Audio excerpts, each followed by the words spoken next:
So, what about any additional tips or best practices that you think we should follow here, George, that might make this? Well, it seems like the easiest way to prevent these from happening is just choose the right data types from day one. Like if it was n varchar in both tables from the get go, you wouldn't have this issue. The other thing I see to consider there is that safe conversions, and what safe means, in my opinion, is those that are affecting like one parameter that aren't being done on thousands or hundreds of thousands of rows. You can use those without a performance penalty because they're really only happening once rather than 2 million times if you have 2 million rows in your table. Another thing is using persisted columns. You can do those with creating a view like we showed in the demo, and then adding an index on there to eliminate some of the converts. And yeah, I mean, it's one of those things that over time, I am just really amazed at how much CPU load and waste and maybe bad performance on systems is caused by convert implicit.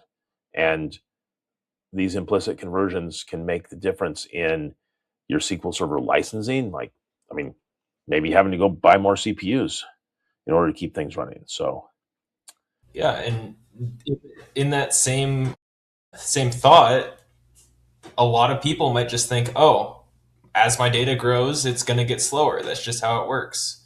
And then they'll just grow their system when it comes time to that. And when you grow your system, if you're virtualized in like Azure or Amazon AWS, you're going to increase your costs, and then you're also going to increase your licensing costs. You know how to find these things. Oh, if you know how to find these things that are really easy to fix and can save you a lot of CPU, you can save a lot of money. yep. And that's one of those interesting things with our managed service customers that we work with over time and are continually doing performance tuning work with them. I mean, it's quite common that as their system grows over time, that we actually end up cutting their number of cores in their SQL servers back.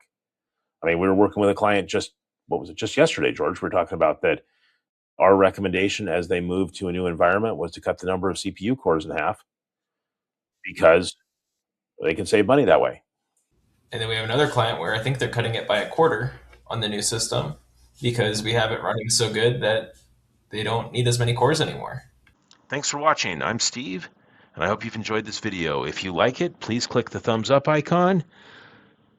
And if you want to subscribe, click subscribe to our channel and click the bell icon to get notified when we have new videos. All right, have a great day.